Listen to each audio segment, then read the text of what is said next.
you. You could be a great lady. Perfection. Immortalized in wax. You could be the face that launched 1,000 ships, Helen of Troy. A princess. The woman of Don Quixote.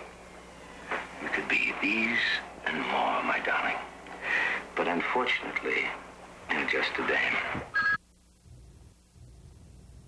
Welcome to Sinister Image, and as you could tell by that clip, our guest is none other than Cameron Mitchell, the wonderful stage and screen star who is a good sport enough to be my guest tonight and let me humiliate him about these drive-in movies he made in the 60s and 70s. But I must say, Cameron, thanks for coming, and thanks for Nightmare in Wax, because as a kid I enjoyed it. It was one of my favorite drive-in movies, and how you got all those people to sit while you painted them over is beyond me. Well, it was beyond me too, I'll tell you. That was a real shockaroo, and you had to have a sense of humor, because as we told you before in the original script, he skinned them alive. Well, if you skin somebody, there's a lot of blood. And Bud Townsend directed it. The original script was dreadful, and we had this idea about doing them in wax, you know, and he was a makeup man, if you remember the story. Mm-hmm. And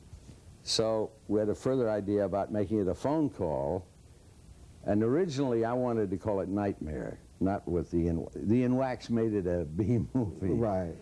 And so he repeats the phone conversation at the end of the film, so you never know whether it's going to happen or not.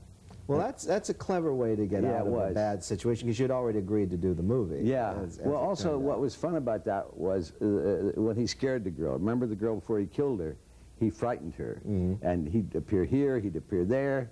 And he has a scene after he's killed her. He's kissing her, and he puts a knife in underneath and rips the... I'm sorry about this. It's spoiling 2 in the morning, right? for everybody. But then he takes her for a ride in the car, and he's literally almost making love to a dead body. He's telling her words of love. And a little necrophilia. Yes, right. Well, a little before with its charm time. And romance and a few Shakespearean sonnets. Well, she's dead anyway. She's dead. So when you made these kind of films, did you realize, or did you have any idea that they would be so popular all these years later? Never. I never had... to me, it's a kind of miracle, like Island of Doom and like some of the other monsters that you have on the wall. I never even, I never pictured myself. I never thought about it until you brought it up. And suddenly I look at these pictures, and I did make them. Yeah, I'm afraid you did. And I'll tell you, I could have been perhaps more selective. I came out here when Brando came out in Montgomery Cliff from New York. From Death of a Salesman. Right, well, you were a stage actor. That's right. And I'm not really sorry. Maybe I should have been more selective, but it was fun. And you could try ideas and dare to do things. Well, as I was telling you earlier, too, you know, Boris Karloff and John Carradine and Peter Cushing and Christopher Lee and Lionel Atwill and George Zucco and all the great heavies, Basil Rathbone, they all had a marvelous stage background, which gave them, they were equally at home with comedy and as well as drama. And I think you've proven that you can play almost anything. But I think horror films are just now beginning to get the kind of attention. Well, now they make so many of them now, you know. Well, they do, but some of the ones from back there, they somehow stand out. The classic ones. Yeah. The 30s. And it's interesting what people like. It's very interesting, because people always like a good detective story. Or mystery. Or mystery. Like I've done Cowboys. I've shot a man in the back with a cocked gun, which, you know, no hero would ever do that. And you can do things that you can't do in other films. Well, you know, it's funny you should mention Westerns, because now Westerns are kind of a dying genre. But they're going to come back. Well, Silverado, they tried to make a comeback, but you're one of the few actors that can either make horror films or Westerns or musicals. Well, I did a few versatile. Very good Westerns. I was fortunate in The Tall Men with Clark Gable, who was a great man. I love Gable. I love Gary Cooper. I did several really good Westerns. Well, you worked with Spencer Tracy, Tracy. too. I worked with Barrymore. I mean, I'm about the only one left. Last year I lost a lot of friends. Richard Burton, Lee Marvin. I did The Klansman with them. Yes. And it hurts me when I lose all my friends. Well, but you know what it does to me? It says, well, life can't be so bad on the other side if Clark Gable is there and Charles Lawton right. and Tracy and old Coop. I mean, they were marvelous people. It's like a big commissary over Yeah, there. so in other words, you say, well, if they're there, you're going to have friends waiting for you. Well, you know, I also, in looking through your credits, discovered that you did one of the first science fiction films in the 50s, and I don't know how long it's been since you've seen this clip, but Cameron did a film called Flight to Mars that was done right on the heels of Destination Moon and Rocket Ship XM, and as you told me, it made a lot of money, but you shot it in, what? 5 days. In 5 days. We shot it in 5 days, and it made the Mirsch brothers. Walter Mirsch, who's now the head of, or was the head of the Academy, and they went from that little film, Flight to Mars, Nice. into big-time production. Oh my God. Well, before we talk anymore, let's look at a clip of Cameron Mitchell in Flight to Mars.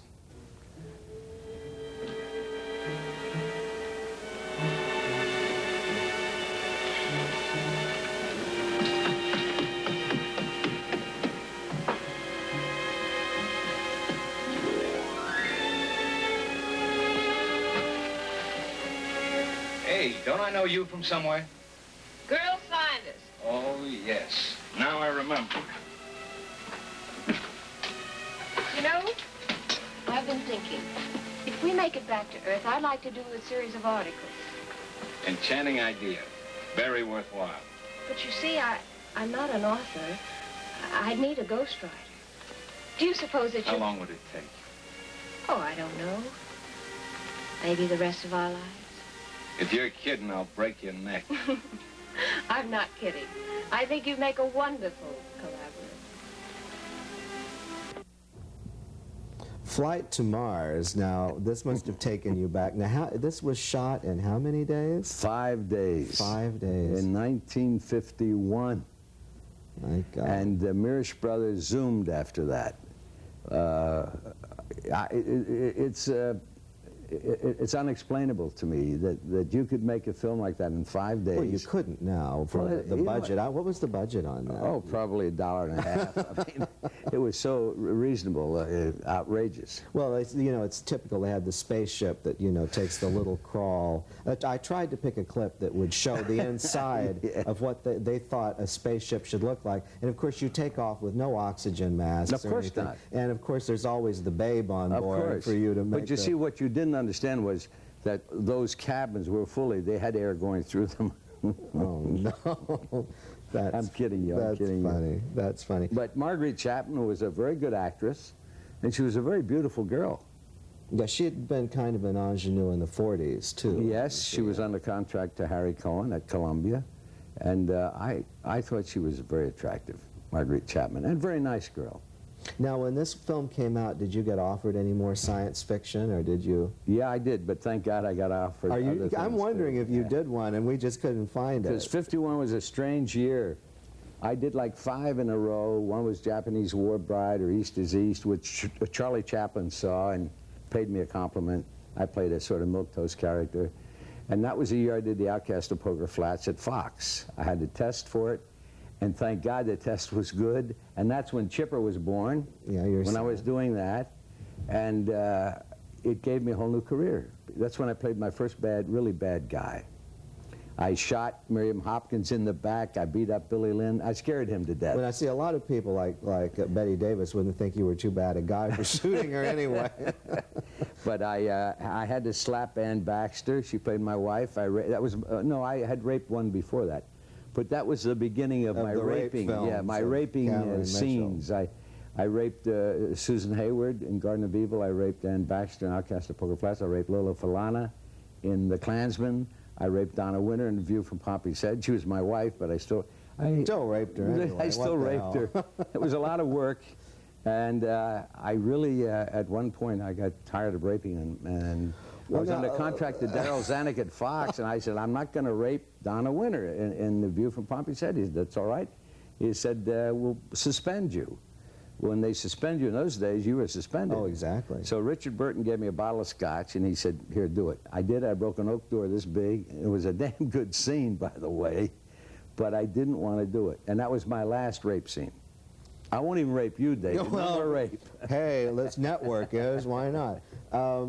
Getting towards your famous, now infamous 3D film. Oh, yes. Now, how did this come about that you got offered Gorilla at Large with your co-star, well, with the star of Death of a Salesman, and who turned about Mrs. Mel Brooks as well? Well, we had 3 or 4 Academy Award winners in Gorilla at Large, and I begged them, I said to Leonard Goldstein, the producer, I said, please don't call it Gorilla at Large, call it Goliath, call it anything, but not Gorilla at Large. Well, they call it Gorilla at Large. Lee Marvin wins the Academy Award. Lee J. Cobb won. Anne Bancroft won.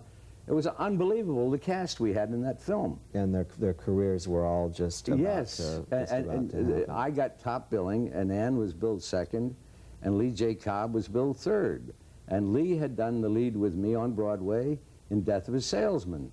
And it was a very awkward situation because I couldn't help they billed me first. He could have had top billing. Oh, sure. But I was under contract at Fox, and I tried to be nice to Lee because I loved Lee. He was my father for 2 years on Broadway. But could you imagine a film that started out Lee J. Cobb in Gorilla at Large? Did he really spare you? No, You kind of spared him a little, one last humiliation. But Anne Bancroft was so beautiful, and Mel Brooks really said that was his favorite film because she was so beautiful in the film. And sexy, yeah. And sexy. Well, let's take a look. Let's take a look before going any further of the beautiful and sexy Cameron Mitchell. Oh, no, no. And Anne Bancroft in Gorilla at Large, which is in 3D. So if you have glasses, I would use them. Well, now, that was an exciting 3D experience, wasn't it, Cameron? I don't know about you folks out there, but I hope you had your glasses, because Cameron and I were on the edge of our seat during that. David, I'll tell you what's killing me is you're showing all these films that the only thing I love about that was Anne Bancroft. She's so beautiful, and she was such a great actress. She's one of our great actresses now. We were under contract to Fox together, and we did all the supporting tests when there was a casting test for The Robe and The Egyptian. And actually, Anne and I were pretty good. We did all of the things for The Robe, and we worked together so often. We were under contract. We had to do it. But I enjoyed working with her. And I can't explain it, because the tests were not our tests, but we acted as if it were our test. Like when they were casting Caligula in The Robe and so on. Yes. By the way, my poor father's dead now, but I want you to know that I made him happy. My father was an Amish minister. I did the voice of Christ. You told me that. Now, there is a first. On Sinister Image, we know where God's voice comes from. From the devil. From the devil. Well, they're supposed to be the lighter shade of, That's right. of pale. Lucifer. That's right. Well, you know, to be fair to you, I do have some photographs. I did desperately try and find a clip. No, I did. I know you don't believe me, from Death of a Salesman, but it is because of the Dustin Hoffman version coming out. They pulled them all. But could we go to the photographs from Cameron's private collection and just talk a little bit about this legendary stage and film actor, aside from me showing him all the schlock stuff, these fun things. That's all right. Now, if you look on the monitor there, why don't you explain this? Okay, that is Mildred Dunnock, and that's J. Arthur Kennedy playing Biff, and that's me in the pajamas behind him. And the blonde hair was Kazan's idea, because Kennedy had blonde hair, and they wanted it to hit more people, because it's Willie Loman, he was in Brooklyn, and having 2 fair-haired sons made it more appealing to the world. Kazan and Miller figured out. But Mildred Dunnock, I remember Brooks Atkinson review, he gave her an immortal review. Oh, well, she's definitive. She was absolutely fantastic. And the play itself, I think John Mason Brown wrote in Saturday Review of Literature that humanity had taken possession of their playing, which it had. We never were aware of an audience or the fourth wall. We were at a house in Brooklyn. Willie Loman was our papa. We didn't care about the people out front. We didn't care.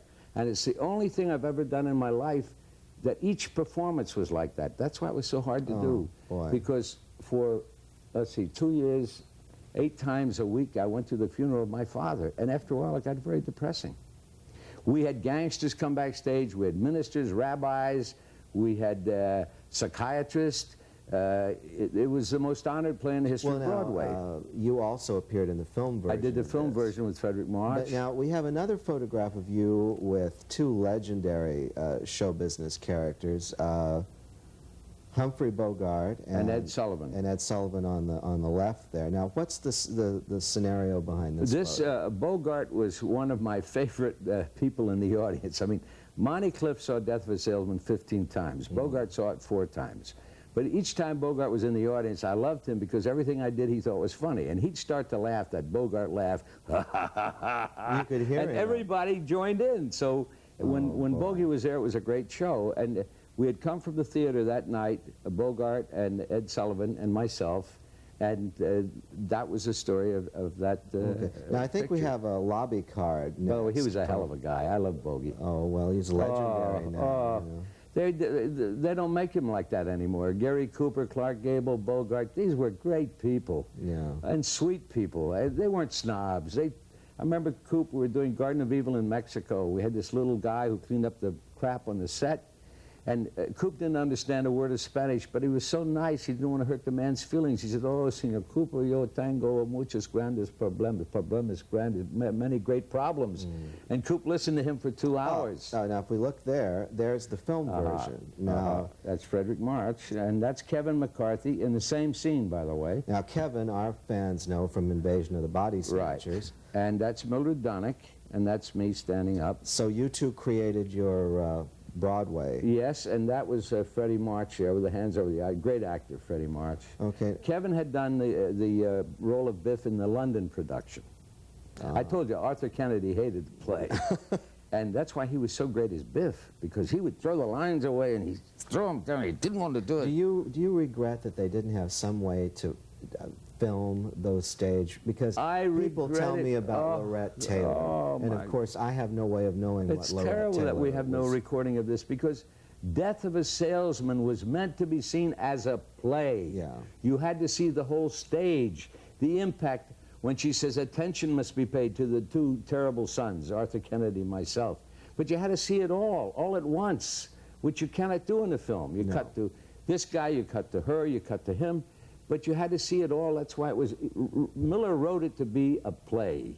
And by the way, it was picked last year as the greatest play in the history of American theater.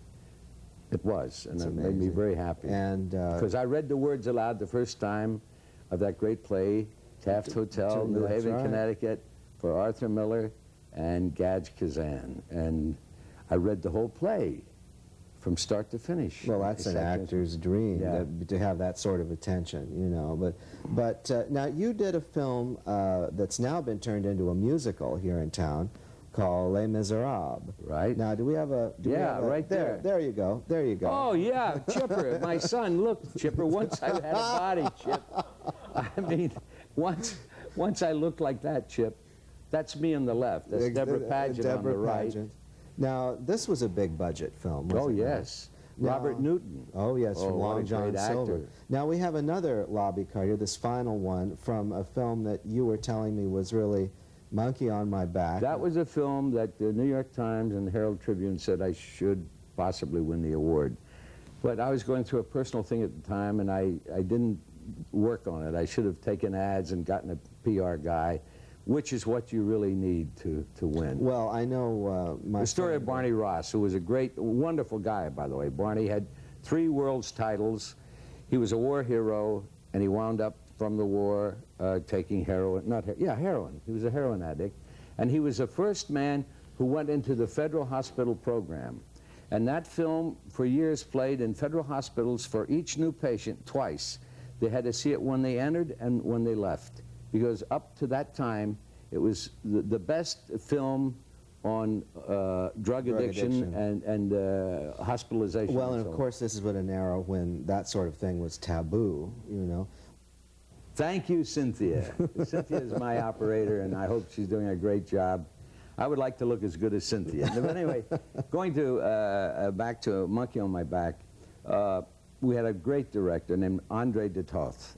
Andre for years I think was in trouble with IRS, and he worked like 24 years in Europe. He did all his second unit stuff for great films like Lawrence of Arabia. He's still a great director. Well, he did House of Wax, That's which right. of course But is the greatest 3D movie. He's an incredible director. Oh, I wish we had that big picture of him, Chip, the real big picture. He had a thing against breathing actors. He did not like actors to breathe.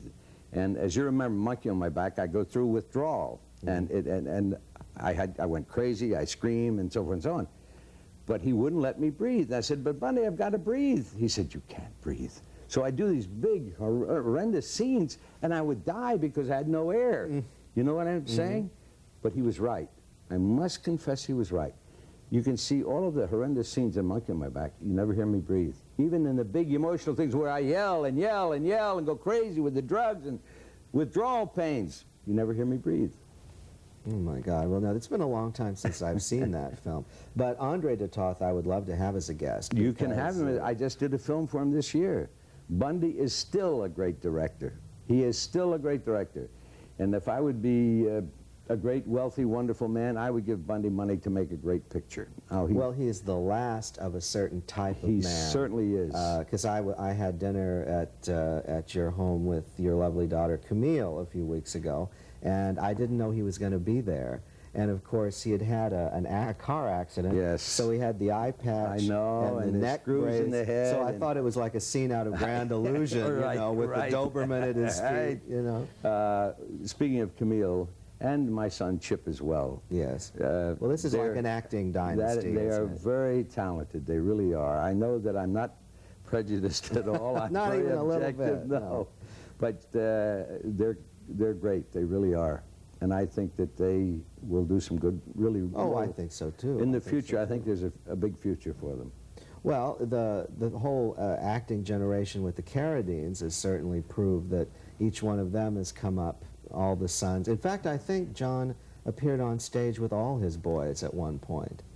The only thing that really hurt me was that Henry Fonda never did a film with Jane and Peter. I mean, the whole family. No, I guess on Golden Pond is about as close. Well, I have a dream for Chipper and Camille. I'd like to redo The Time of Your Life, Soroyan's play, as a film. So anybody out there would like to help. Any producers I can out play there. a great drunk, right? Right. But you shocked me, David, I must confess, with all of these super I shocked duper you. CB DeMille productions.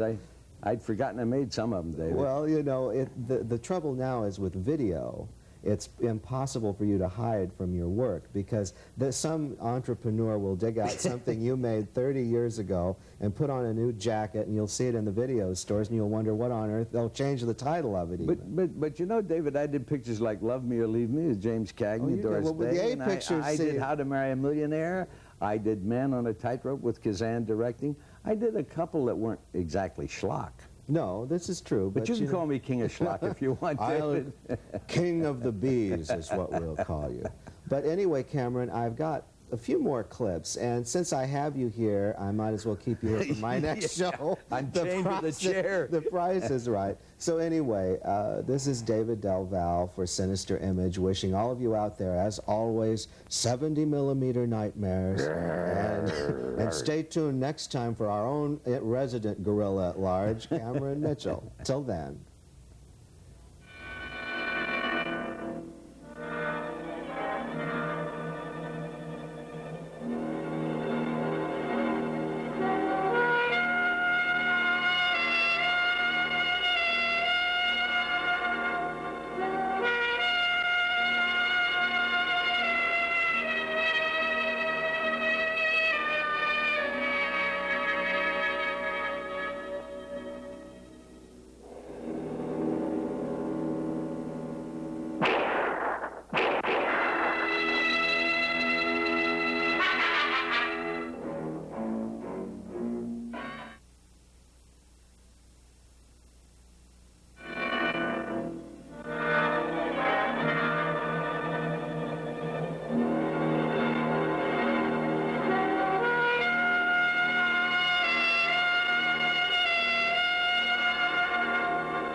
burnt Peggy's clothes. There's nothing left to show that she was here. Then I had to do something else. I had to get her out of here. To give you an alibi. And then I killed Greta. Perfect. Perfectly awful. I don't know how I did it. As if it wasn't bad enough to find Isabella in the wardrobe. Oh, I nearly fainted. I wanted to tell you about it, but I couldn't. By the way, how did you manage to carry Peggy to Morrell's farm? Well, I didn't. I somehow got her into the car. And Greta did the rest. Why did you pick on Greta? Well, she was alone in the house, that's why. Well done. The police think it's the work of a sex maniac. Welcome to Sinister Image, and my own favorite sex maniac here again this week is Cameron Mitchell, who I must repeat, as I said last week, you're being a very good sport about looking at all these lurid thrillers You're you've done. bringing back all these vivid memories. But now, as my audience for this type of film knows, Mario Bava, the director of this, is the master of lighting and mood, and his early horror films, beginning with Black Sunday with Barbara Steele in 1960 and Blood and Black Lace. Genius. Mario Bava, maybe the finest of all. And he never had a good script. If he had a good script, he could do things with the camera, blip, blip, because he was a great cameraman before. His dolly in this, as you go through the fashion stuff, was a wagon, a kid's wagon, and he sat on the wagon. He photographed it himself. There was from the thing he did with Steele. Black Sunday, Mask of the Demon. Mask of the Demon. Time wrote a rave review about that film, and they said he took this old Italian castle, and he had the wild stagecoach, you know, with the black horses, the hearse, the black hearse, in slow motion. Well, it was like 30 feet, that's all he had to run. And it wasn't an old castle, it was on a soundstage. He was a genius. When we did Last of the Vikings, we shot at Nanzio, which is very crowded. It's a very popular beach resort. But there was one spot on a hill that was clear. Only one angle could you shoot it. And up on top of that, he put a castle. And you believed it was a castle. He had incredible, what is the word? Visual. Exactly. For example, we had hundreds of Viking ships at sea. Well, we didn't have any. We had one little half a boat on a soundstage.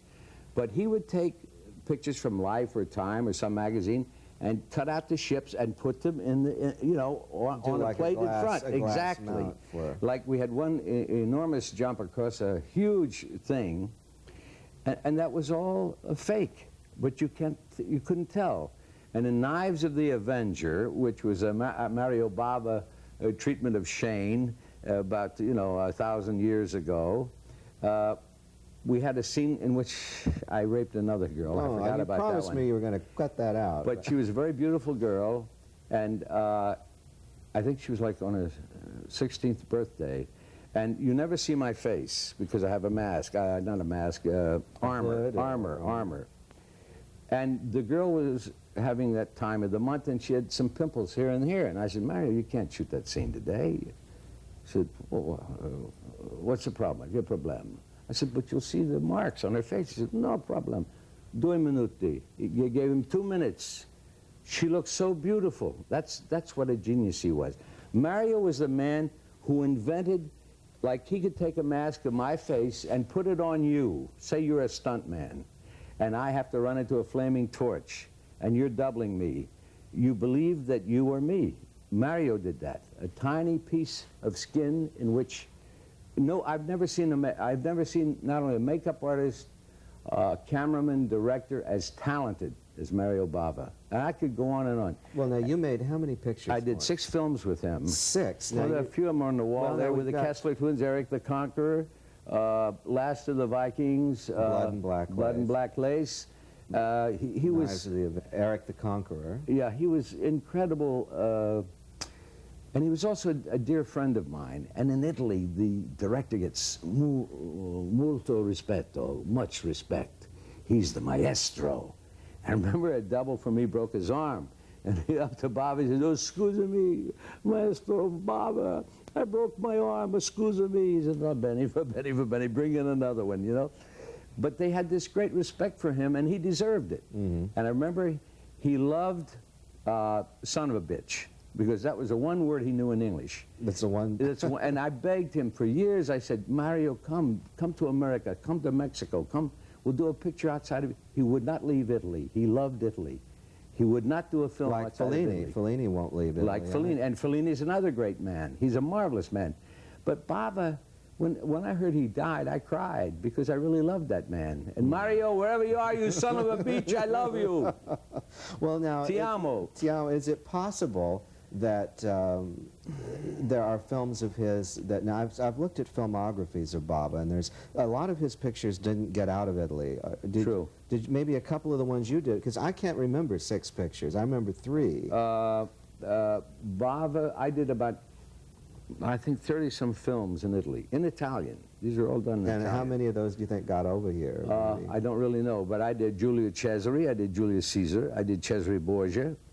I think it should be up here somewhere.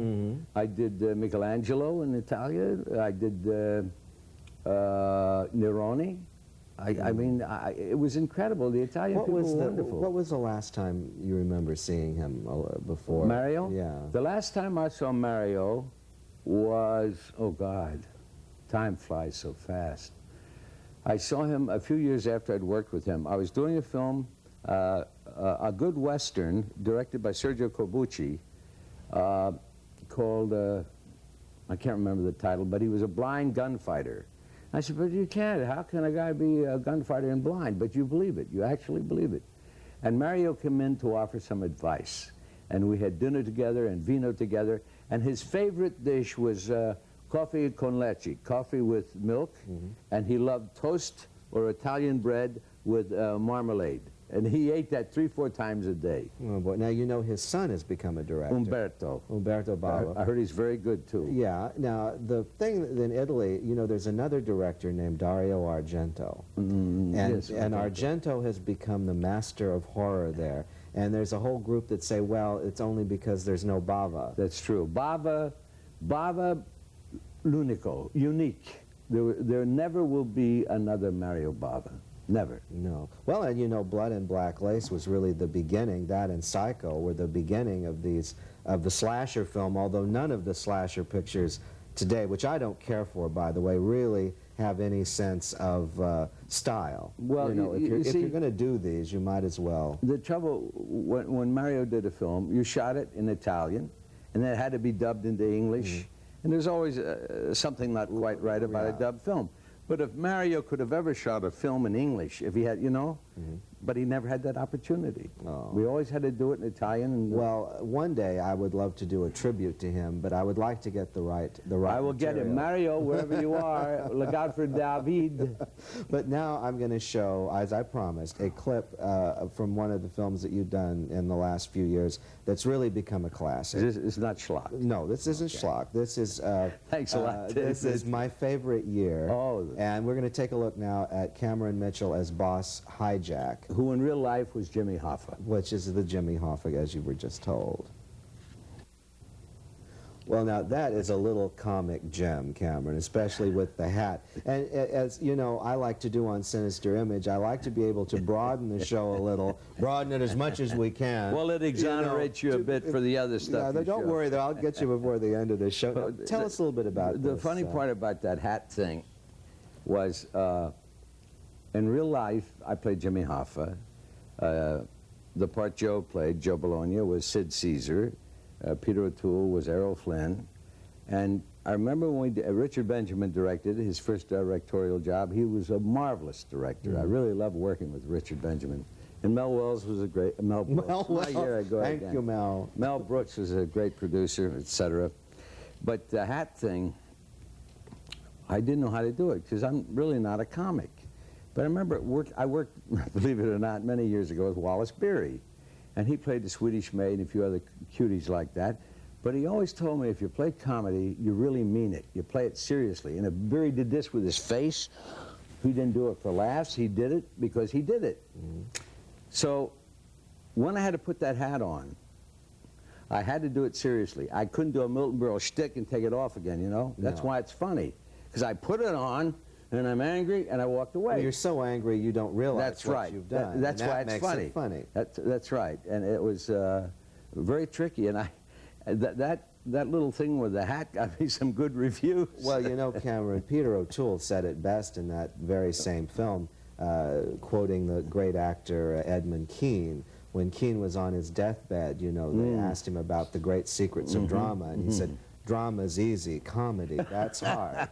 And I thought Peter O'Toole was so great in that picture. Yes. I really felt 1954, when Nat King Cole sings Stardust, I think it was my favorite year as well. I really mean that.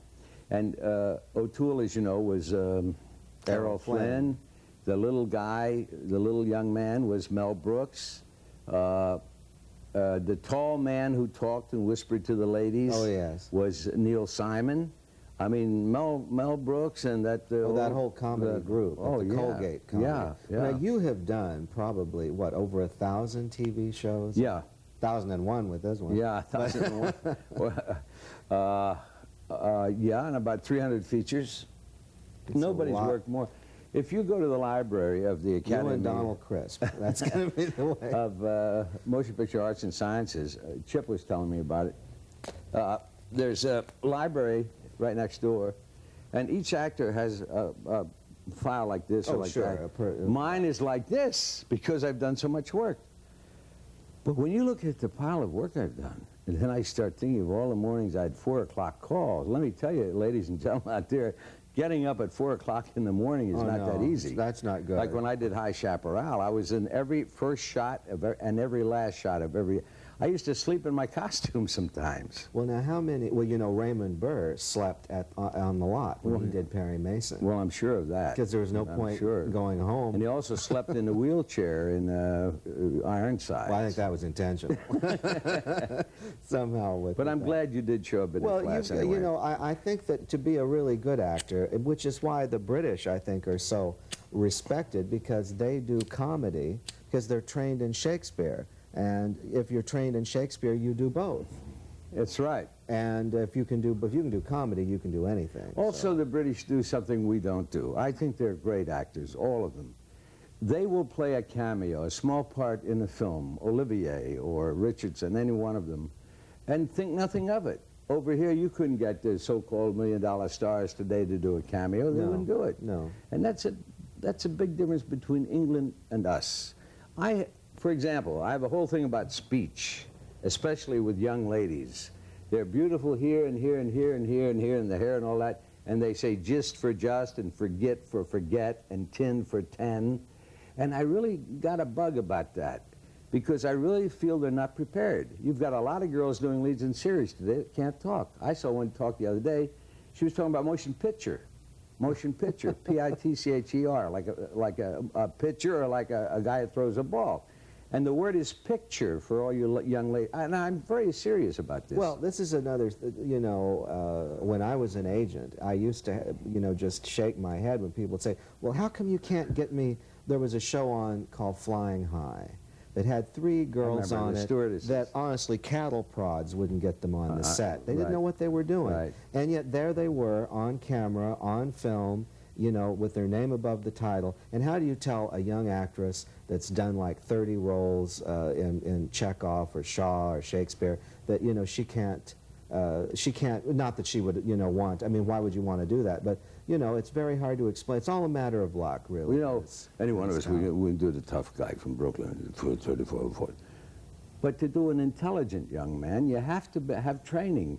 That's why I really have high hope for Chip, because he can play both your children are trained Well, in they theater. went to a very good school, the Central School Speech and Drama in London. Olivier went there, the Redgrave sisters went there. You know, some people are lucky. They get a TV series, but then you never see them again. You never hear. How long did you do Chaparral? It was 6.5 years. Oh, boy. But we're planning it again, you know. No, I didn't. We're planning to do it in Africa. You're going to do a new Chaparral? I'm going to be Uncle Buck again. I love being Uncle Buck. I love being a Mr. cowboy. Erickson I see Uncle Buck can say ain't. He can talk like that. But the point is, you've got to be able to talk good as well. I've met 8-year-old children in London that have better diction than the president of General Motors. Oh, more experience, probably. Well, no, the point is, I think they have a higher educational standard over there. Now, I want to get to a film that, although we didn't work together on it, I was the unit publicist on the Vincent And you Price. were a very good one. Yes, I even did our bio after the fact, because you shot this footage in Georgia.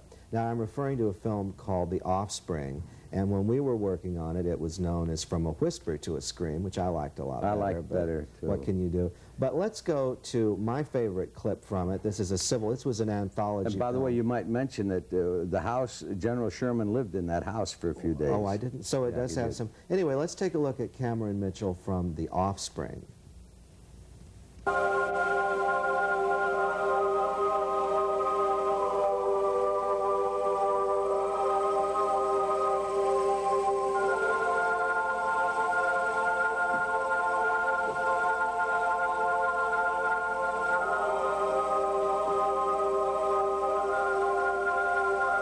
Surprised you're not dead, Mr. Gallon. We couldn't let you die without meeting the magistrate. Now, could we? Now you've got your chance. You won't be disappointed.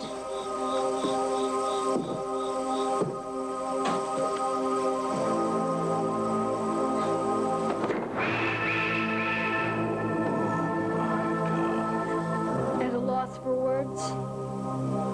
I didn't think that big men like you were but a loss for words. What is it? This is what remains of our parents. All that remains from the day big men like you walked into this town and leveled it. From that day when all the adults were killed. Everything was killed. From that day out of the death, we all put together the magistrate and made it our leader. It tells us many things. But the war, it's over. The killing continues. But there's no reason to do that anymore. As long as there are big people, there's always a need. To a chipper. There you go.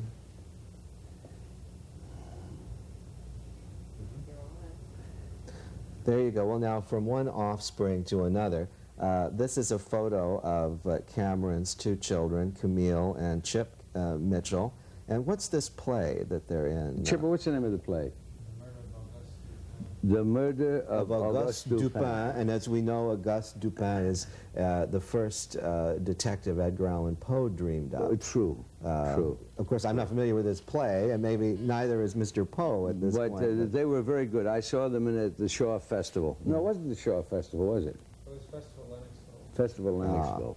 Canada has, they're light years ahead of us in theater. They're beautiful theaters. Well, now, so our audience will be confused, the clip that we just saw now was shot in Georgia, Right. and this is from the film The Offspring, which has Vincent Price, Martine Beswick, Susan Terrell, Rosalind Cash, Clu Gulager, Angelo Rosito, Cameron Mitchell, quite a cast. It was for a marvelous cast, and I thought Jeff Bird did a wonderful job. Jeff's very talented, and I think we can look forward, hopefully, to some more work from him. Well, actually, we talked about, Jeff and I talked about, maybe you were there, we talked about the horror of General Sherman's march through Georgia, because he, before Hitler, he killed every man, woman, child, burned every blade of grass and corn, and the things that you saw in that sequence, in that particular story, they happened to be true. And there were mutilated children like that, because we couldn't afford 60,000 troops. No. So I played a sergeant, the head of a platoon,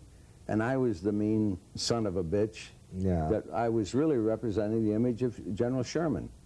Well, you certainly get a feeling of the children being corrupted by all of that, yes. because ultimately that's what happens with. Well, war is a horror story. Yes, more than anything we More could than dream anything. I've seen reels of film from World War II, which I happened to be in. I was the world's worst bombardier.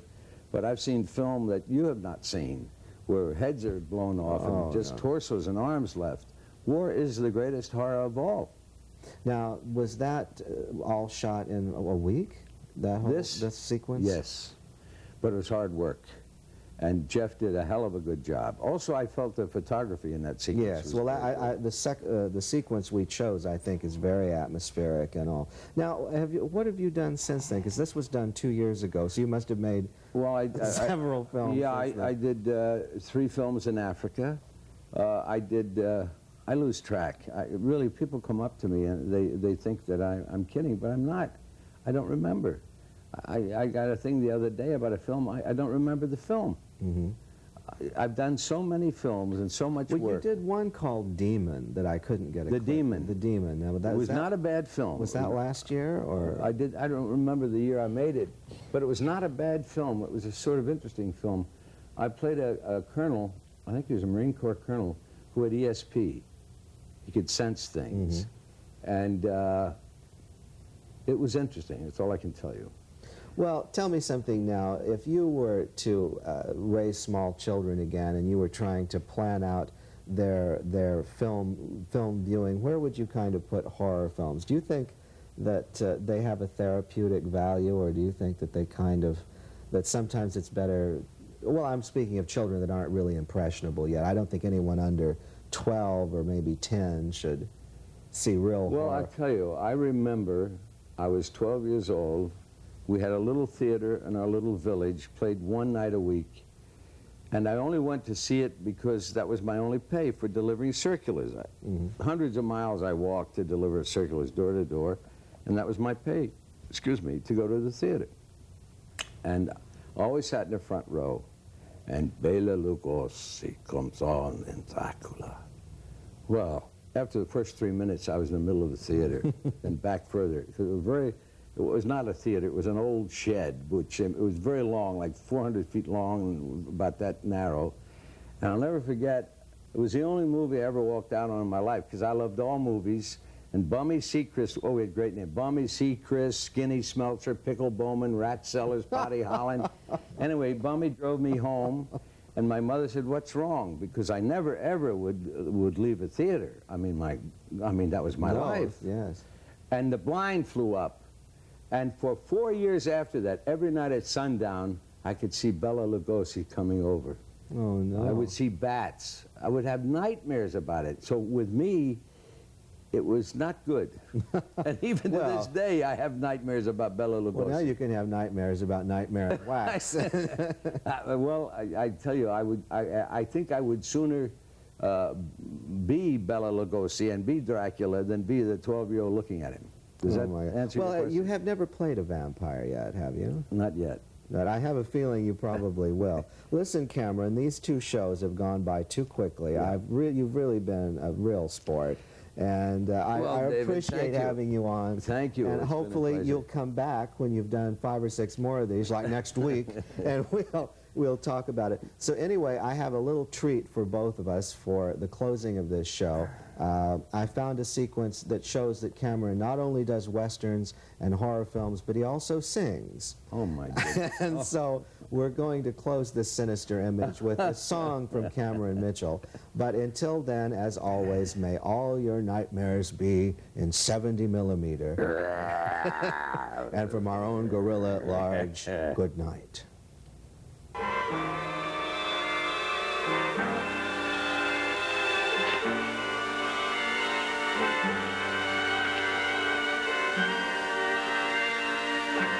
I thought I'd sing to you, because we haven't done that in a long time.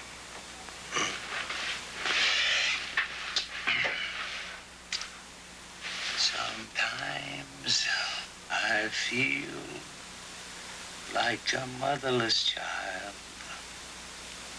Sometimes I feel like a motherless child.